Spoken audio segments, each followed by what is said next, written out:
Lips. Ayun, sa ilalim na hagdan. Ayan, nagmumukbang sila ng malunggay, oh. Ayan, siya. Si Shelo, nakarami na yan pa eh. Paano? Naghimay po ako ng malunggay, iuulam namin ni Papa Fernan. Tapos, si Shelo, inaagawan nila. Eh di ayan, binigyan na sila ng Papa Fernan nila, oh. Bahala na kayo yan. Ang dami nga naman malunggay, nag-aagawan pa kay Shelo, eh, oh. Ayan, magsawa kayo.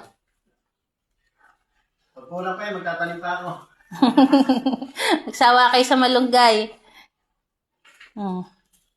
Ayan, oh, kalat ang malunggay ngayon, oh. Kanya-kanya silang kain. Ang malunggay. Si Goku, kumakain din ng malunggay.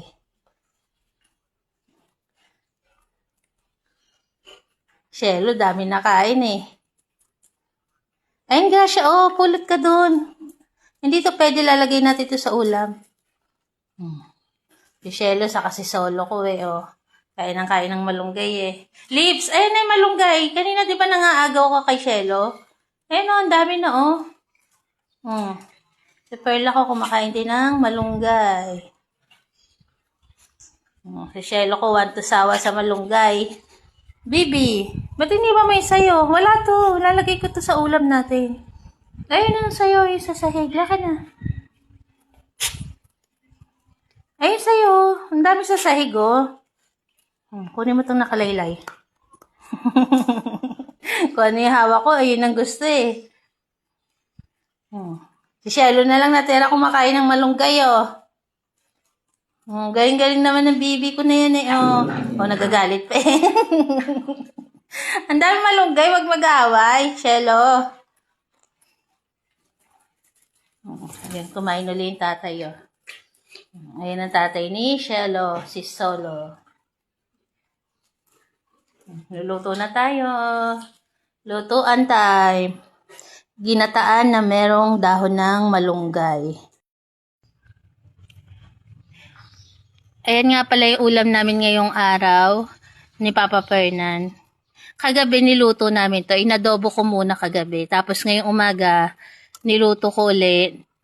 Tapos nilagyan ng gata. Ngayon naman, dahil paluto na siya, lalagay na natin itong dahon ng malunggay. Ayan.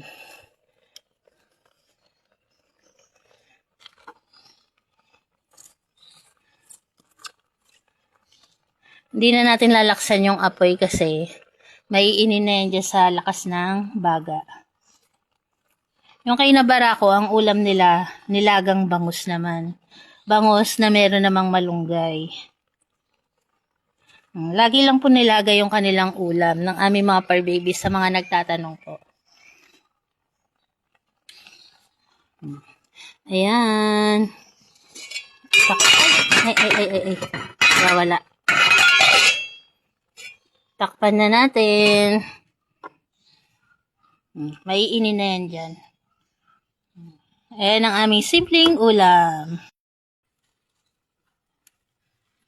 At ito yung ulam ng ating mga par babies, nilagang bangus. Ayan.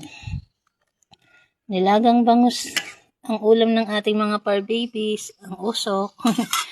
Ayan, okay na po. Luto na ang aming mga ulam.